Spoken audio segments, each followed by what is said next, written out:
Welcome to a Wednesday morning here in Nowhere Village, Wisdom Wednesday on September 16th, 2020.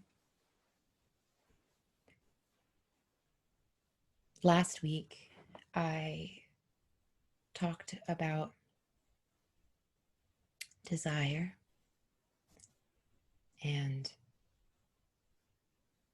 how important it is to be able to get in touch with our true desires and with our deeper desires, and how that energy of desire helps us to get in touch with our highest vision. My teacher, Nisargadatta, shared through me with all of us some wisdom about that. And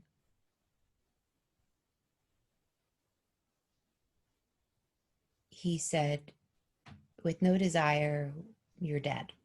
With low desires, you're a ghost.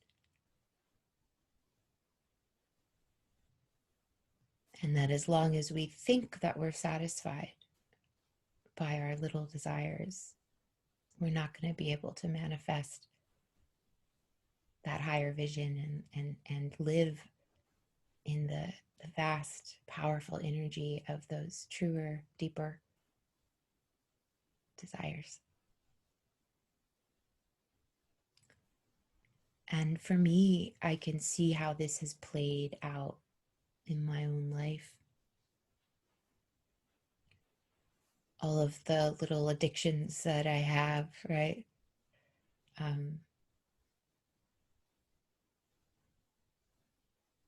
Keep me irritated, right? Until I sort of satisfy it and get my little pleasure.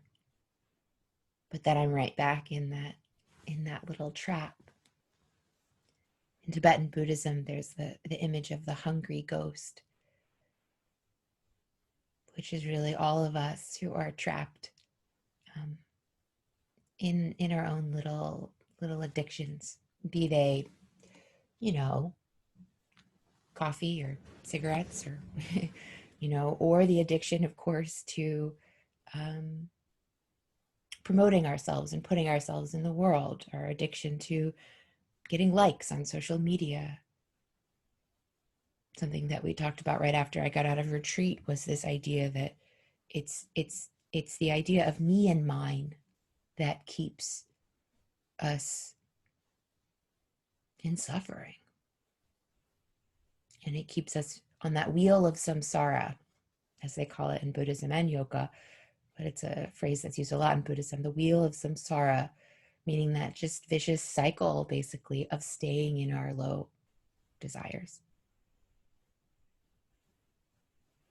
And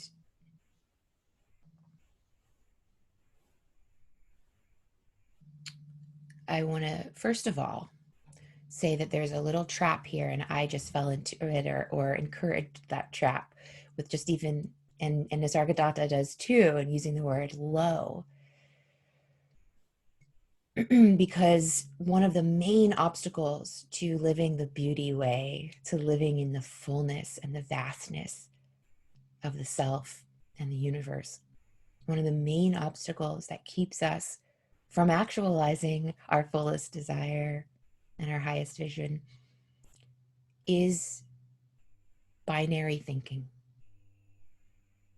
Thinking with lots of walls and rules and dogma. Thinking of things in terms of high and low. Noelle, who's here today, is helping me come up with a cool logo for all of us for Nowhere Village, and we've been working with different sacred symbolism and this symbolism of the yin yang is one that we've been looking at, and that's an image that I've brought up before. I've taught whole classes about just that image and the significance, and I've taught a lot about how the beauty way, or the way of the universe, is this balance of light and dark, of action and rest. And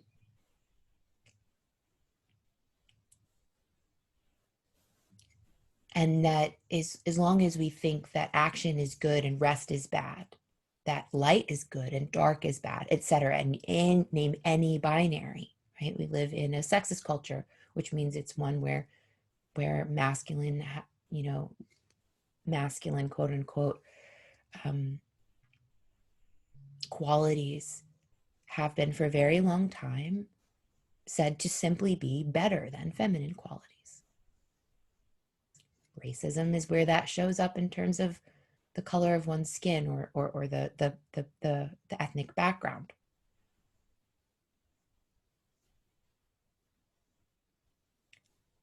And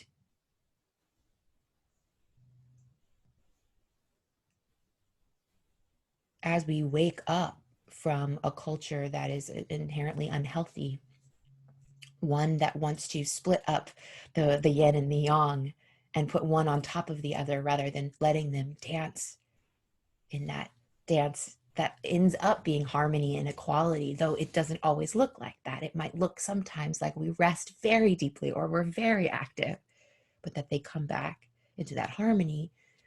So much of our work here is overcoming binary thinking, hierarchical thinking.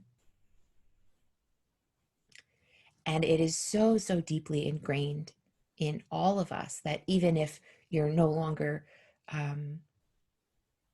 so trapped in the more overt versions of this, like sexism or racism, for instance, I do it in my own mind all the time in the way that I relate to what I find inside of myself and the way that I relate to what I find out there. And I'm always finding flaw in the way that I'm saying, well, if I feel sad today, I must be all sad. No, you know, um, if I'm feeling tired today, I'll always be tired. This is binary thinking, and it keeps us feeling very trapped, and then it keeps us addicted to sort of these low desires to try to get ourselves out, right? What do I do when I feel tired, but I don't want to identify as a tired person? I have that cup of coffee and I'm back on the wheel, right? And I know we can't always do this, and I don't always do this, but on retreat, when I'm tired, I just sleep, right? Because it's so much easier for me to let go of the identities and the idea that it's better to be productive. This is a huge one.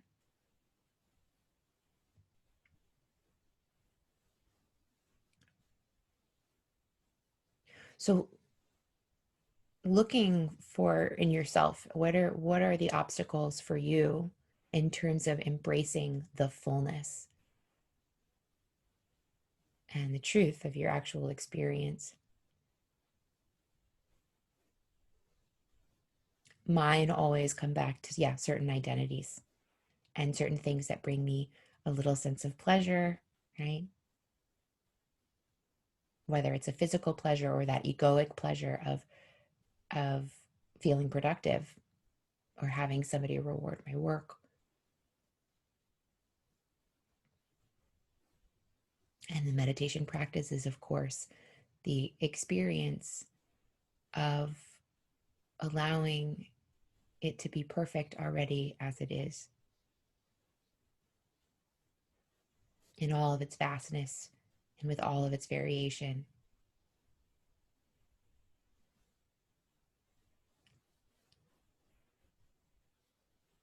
So often when I talk about, when I bring up things like this, like Nisargadatta telling us, um, now I want to like have the whole quote here, but anyway, when he tells us, let go of your lower desires, and so that you can have it all, so that you can have the highest. um I think what often people then turn to is, okay, so I want to get away from me and mine, so I need to be selfless, and I need to um make my vision not just about the personal success, but the more communal success. This is one way, and that's great. It's a great way. And investigate for yourself, what is my desire? What is my actual great hope?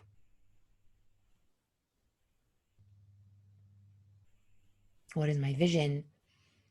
Absolutely look to the bigger picture.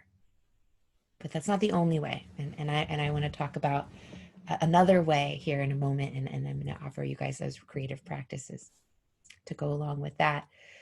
But I will say that, yes, one way to do this is very much to look at how we are all interconnected, to look at your vision for a world.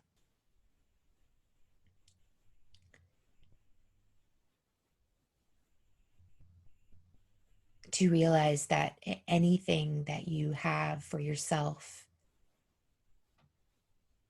can't really be enjoyed unless it's shared with others. It can't. Not fully. Because if we believe that we've taken something, right? If this finite pie, we've taken a piece and somebody else, then we're always afraid someone's going to come and knocking on the door one day and demand that we pay that pie back. Or, right, we're always afraid that it's going to either be taken away from us, or we spend a lot of energy protecting it. But if we are in this spirit of sharing, and where we realize that that we are part of something bigger, then when we enjoy, we just enjoy fully in the moment, and we can let it go.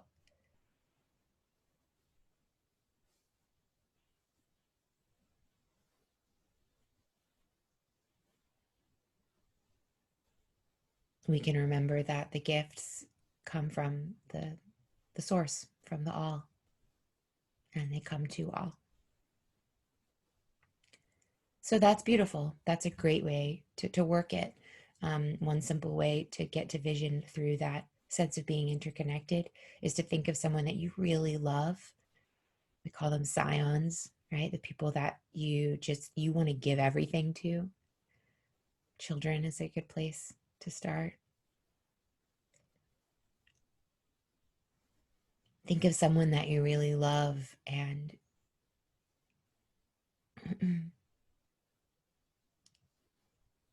think about what you want for them and then want it for everyone. You can also start with your own child self. What would you like to give them? And then want it for everyone. Because, of course, if everyone had the healing, the resources, the things that they needed, there wouldn't be war, which causes so much trauma, and divides us off from this inherent goodness. But it is also okay and perfectly beautiful and permissible and sometimes way more powerful to actually get to your highest vision just through things that you really want for yourself. Because it goes the other way.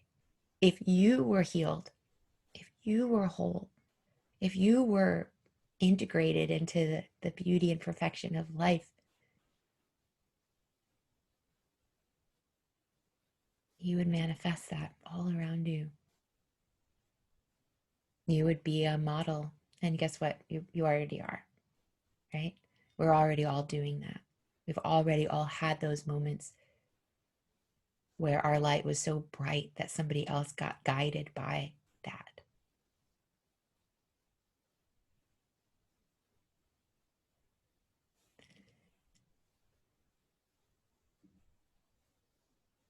Going beyond binary thinking, going beyond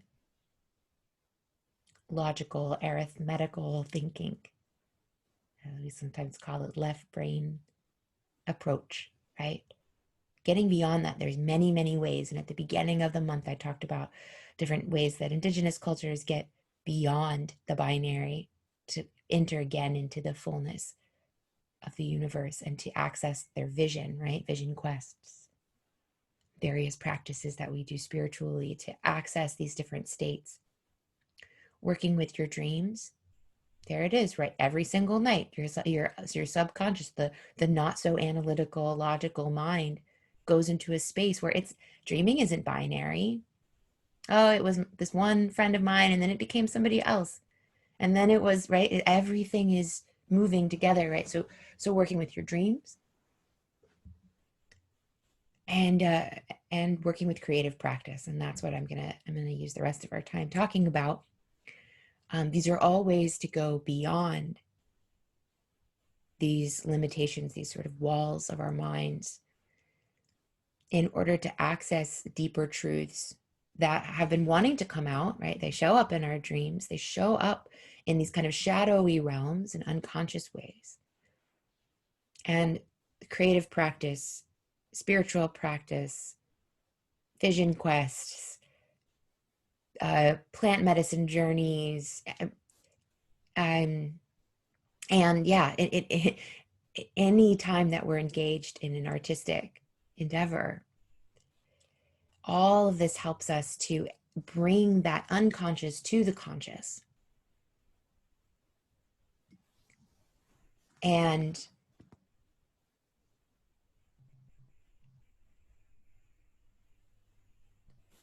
so I want us to be mindful as we're trying to envision this beautiful world and manifest it and do everything for everybody else, to realize that the vision is already within you.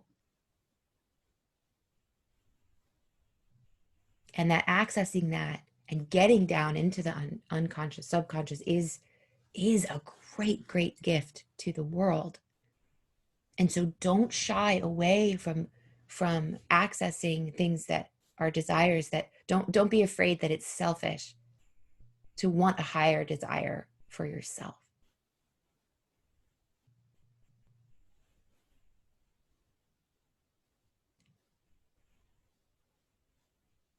It's not selfish to set aside time to meditate, or time to paint or write or learn an instrument. It's not selfish at all. And again, the best way that we help others is by being a model, by shining a bright light. All right. So I'm going to share my screen, and I'm just going to share some of these resources with you guys today, because I mentioned them last week and enough people said, yes, please, I want those, that I thought that I'd just spend a little time today sharing them. And then in the end, I'll tell you guys about where my vision is taking me. I said that I'd do that. So let's share this screen, and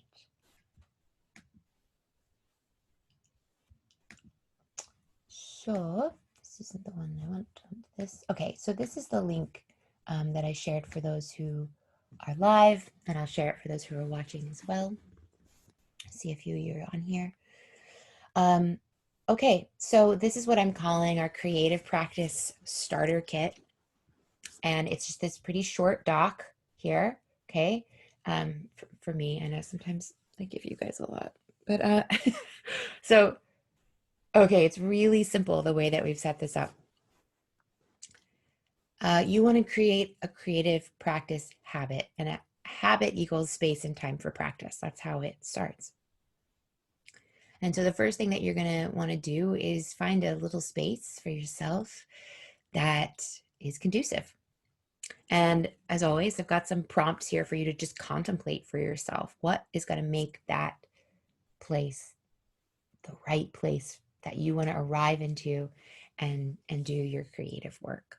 It could be the same place that you meditate. Yeah, but you're going to obviously want all your little supplies around and all the things that inspire you. You want to figure out a kind of regular and consistent schedule for yourself. You want to figure out the time, right? Because just like with meditation practice, you can do a one-off and you could get something out of it. But if we really want to do this deeper digging, you're going to want to return regularly.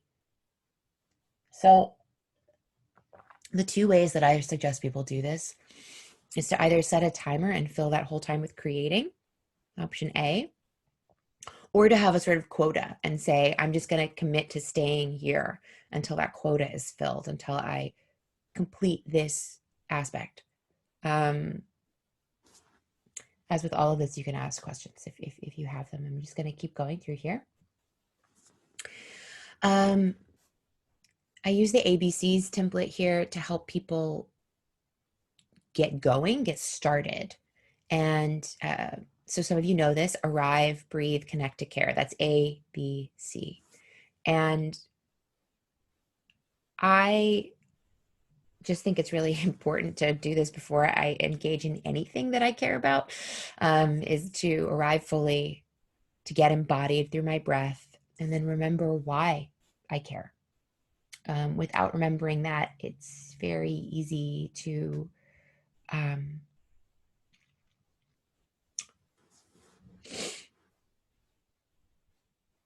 it's very easy to dive into a practice and just not have a very satisfying experience. It's very easy to have all that whole time go by, and then you wonder, was this worth it? It's really easy, if you don't connect to care, to be second guessing yourself as you're there. Okay, so I have some suggestions there. You guys can look at that. Step D is to do it, to do your exercise, to do your work. So steps A through C, clear away some obstacles. And then what I recommend is doing a creative flow practice. So basically, I say that there are 3 different kinds of practice that we're going to be doing in step D, the actual doing it. This is the bulk of our time, right? There's 3 different types, and you can follow the links that I give you guys here in order to see what I mean. But I've basically broken down the creative practice into these 4 parts: flow, explore, prepare, and share. And so if you want to go deeper, you can go deeper. I'm not going to talk a lot about explore and prepare and share today, but I'll talk a little bit about flow.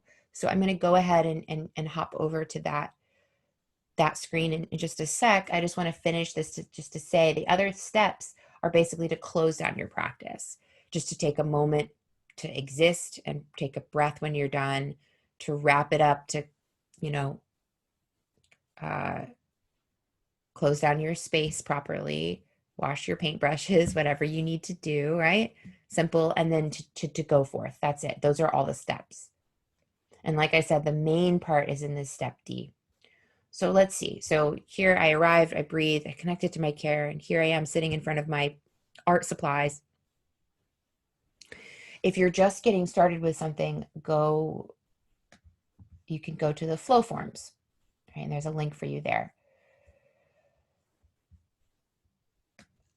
So exercises for energetic and health and creative flow. And so flow forms, everything that you're going to find in here is basically exercises that you can do just to kind of get juices flowing.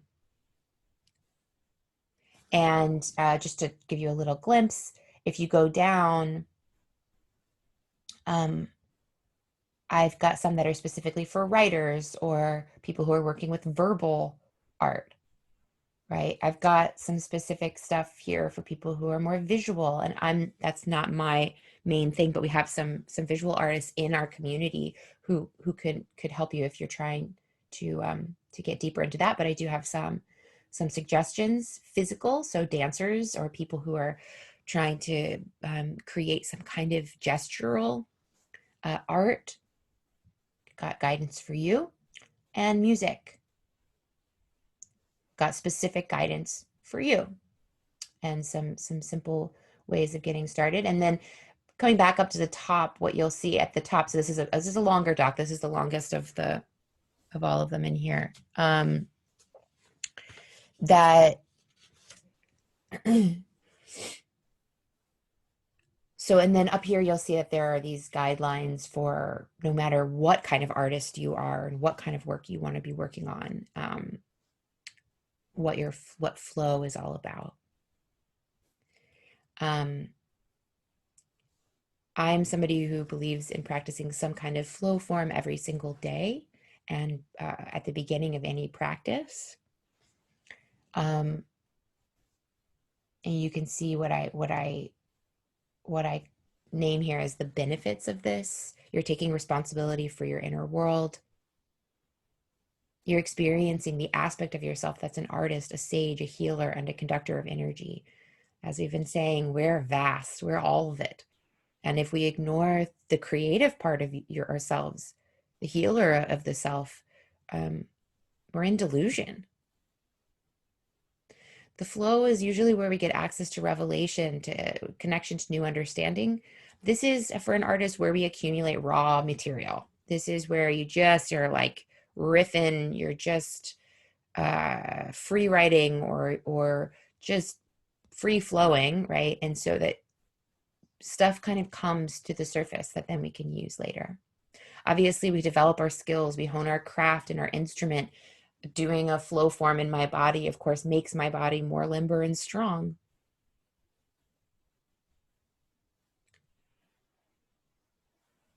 And so this is something I talk about a lot. Like, look, also, those of you who do inquiry practice with me, it's basically the exact same process. Yeah. We want at the beginning to just edit that. We're going to bring in we're bringing in this energy of, yeah, we're just letting things come to the surface that are unconscious.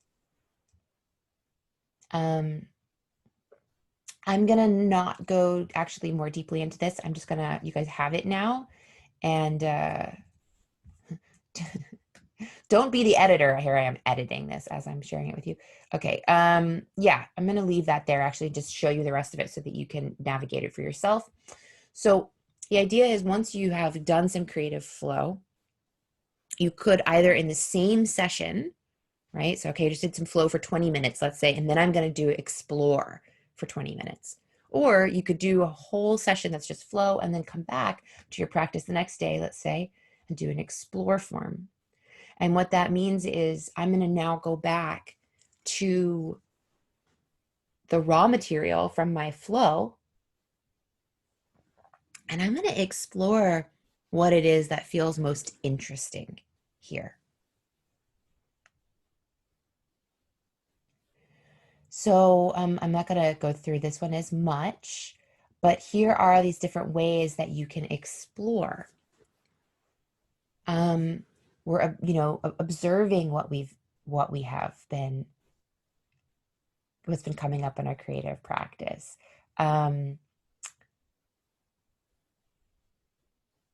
Choosing a revelation is a really powerful thing, just something that came up and you know that was interesting, right? Go deeper into that. And I've got, ways of doing that here for you. Yeah, contemplation, articulation, contemplation, inquiry.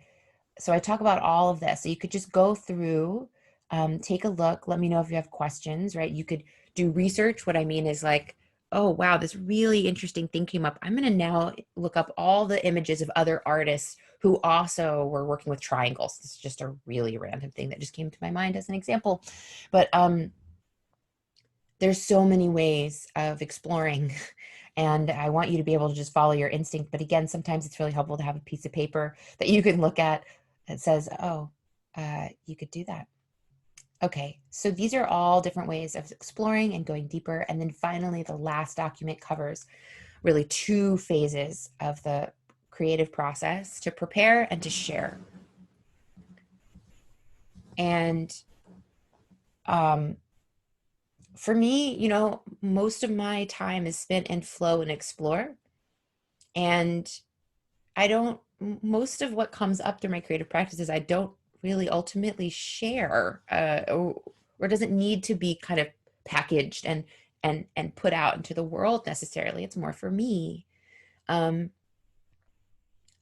obviously, it is really, really powerful to share sometimes. And if we are going to get all the way to that destination of sharing a work, whether it's publishing a book or just sending an image to a friend or posting something on Instagram, whatever it is, if we want to complete something, then we want to make sure that at that point we are conscious of audience. We're conscious that they're able to kind of digest the meal we prepared for them. And so we do that by now we're going to bring in some more of the analytical mind. We are going to hire our editor back after firing them because they were impeding on our creative flow practice. We're going to need them back on the payroll so that we can put together a piece that people can understand and grasp. And so here are steps for that, right? Organizing your work, refining your work, clarifying it. This requires, of course, that we're very aware of our audience. I have some then specific advice for people who are in various types of fields, especially live performers. That you've got some good notes here. And then sharing. And then I talk about sharing. The act of sharing is sacred and significant, and that is a step in and of itself. And that's not something that we totally should take for granted, that, wow, I just did all this work, flowing, exploring, preparing. The sharing is itself a part of the art. So I've got some resources for you guys here and some recommendations for you here.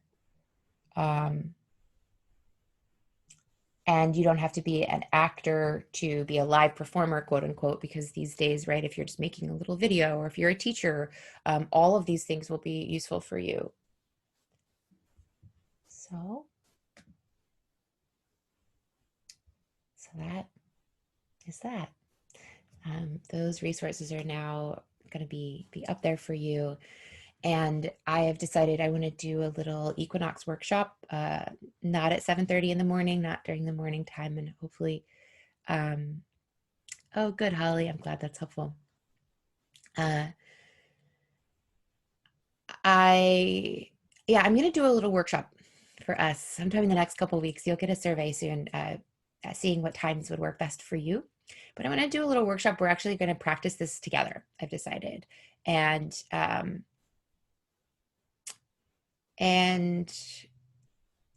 so we can work more with all of these materials as we go. And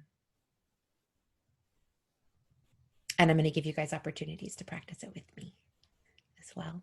As always, just to ask questions. Let me know if you have them. Okay, so I have been doing my work over here. I've been working on my coordinates. I've been revisiting my coordinates, and I think, I'm gonna share those with you. Maybe in the workshop, actually, because I'm gonna be asking you guys some of these big questions too there. But I'm gonna share basically the concise answers to my coordinates with you guys soon.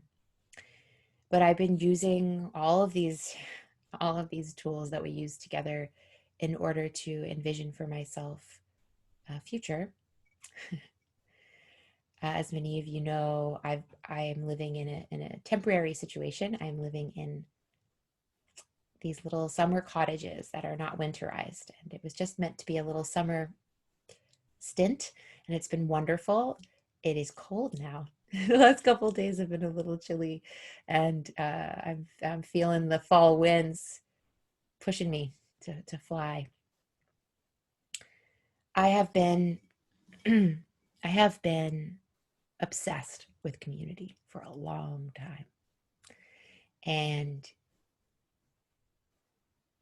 I have decided that it is time to go get a real education in community. I am going to be taking a tour with a friend who also is interested in this journey of various intentional communities. And I made a little map for myself, which will land me down in Texas, where my mom and brothers and my brother's partners and kids all live, and some extended family and grandparents as well. I haven't seen any of them since last Christmas time, and going to land down there at the end of this journey. And then from there make a decision about where I want to live and do whatever. Each intentional community has a different application process, and they'll all have different things that they'll need from me, or different timelines. And so the ultimate arrival and moving into that community, that date is yet uncertain, but that's going to be my adventure. I'll figure out how I'm going to stay online with you guys. Probably you might see me from motel rooms or various communities that I'm visiting, for the week or two that it takes us to wind our way down.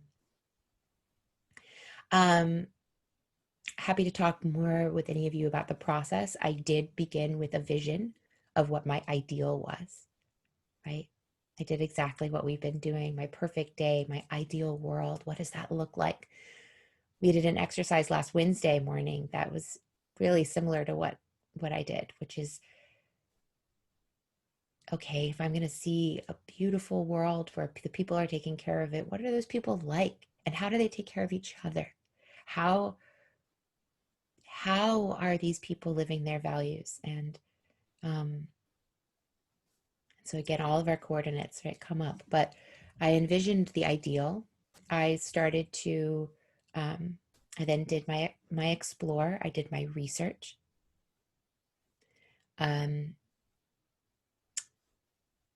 At this point, there's all these online spaces where the people have gathered this information together and made it really accessible, which is so great. I did a workshop hosted by the Foundation for Intentional Communities, which was really helpful. I let myself be open and a child, sort of, and just learning and curious, all along holding for myself what this vision was, and reminding myself again and again what my values are. Reminding myself, as I did my visioning, the times in my life where I've been the happiest, what have been the circumstances. Simple things like a really nice blend between autonomous space and time, my own sacred space that's just for me, my own time where I can just do my practices and be in silence. A nice blend of that. I like to be able to throw my autonomous space door open and be in the midst of community and friendship. I have a lot of that autonomy here, and I've been loving it, but I do miss having contact with more people, and I really crave that. So I did my exploration, I did my research. I then, after getting really visionary and looking at some places that look really cool, like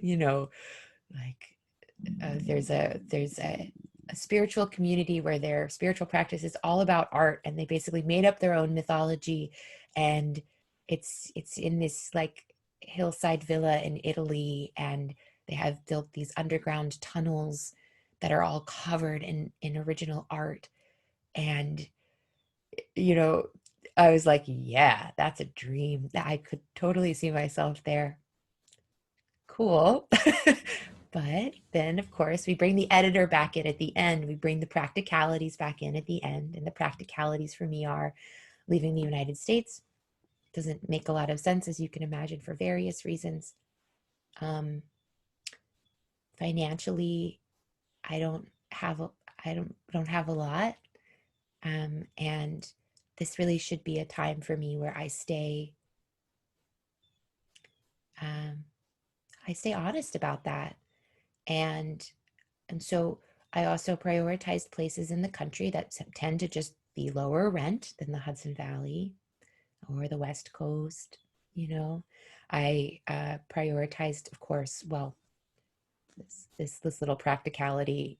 I don't have, there's some of these places you have to like buy into the community or buy a home on the property or something like that.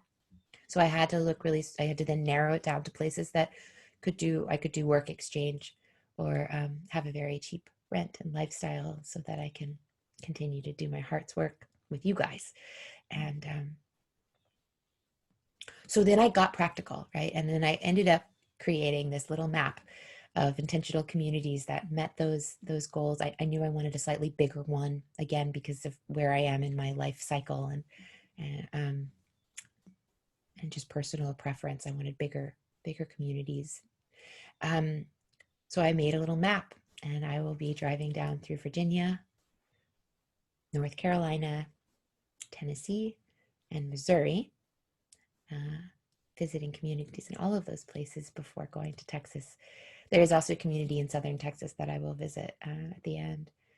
And then if that doesn't work, then we go to a new vision. I'll make a new map. Maybe I go out west.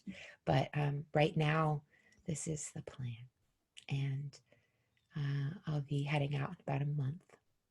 And nowhere is everywhere, so you guys won't be apart from me.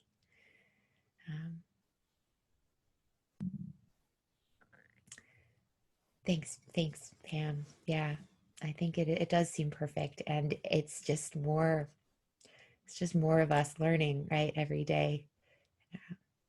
Yeah. Okay. Thank you all for being here this morning. Thank you for listening to me as I share a bit about what's going on in my journey. Thank you for, most of all, for showing up and doing the work yourself. Thank you so much for doing your practices and growing that light. And some of you in particular know this, but I want you all to know, even if you're just watching, that my engagements with you give me so much. This has been a hard time. There's no two ways about it. This has been a hard fucking year for all of us. Personal journeys and global journeys. Our nation is in a very, very hard spot. I've been shedding a lot of tears for the land on fire. It's been hard. And I feel more strongly than ever that having a community of people doing this kind of work, showing up for each other, is what we all need. And I am so grateful to all of you.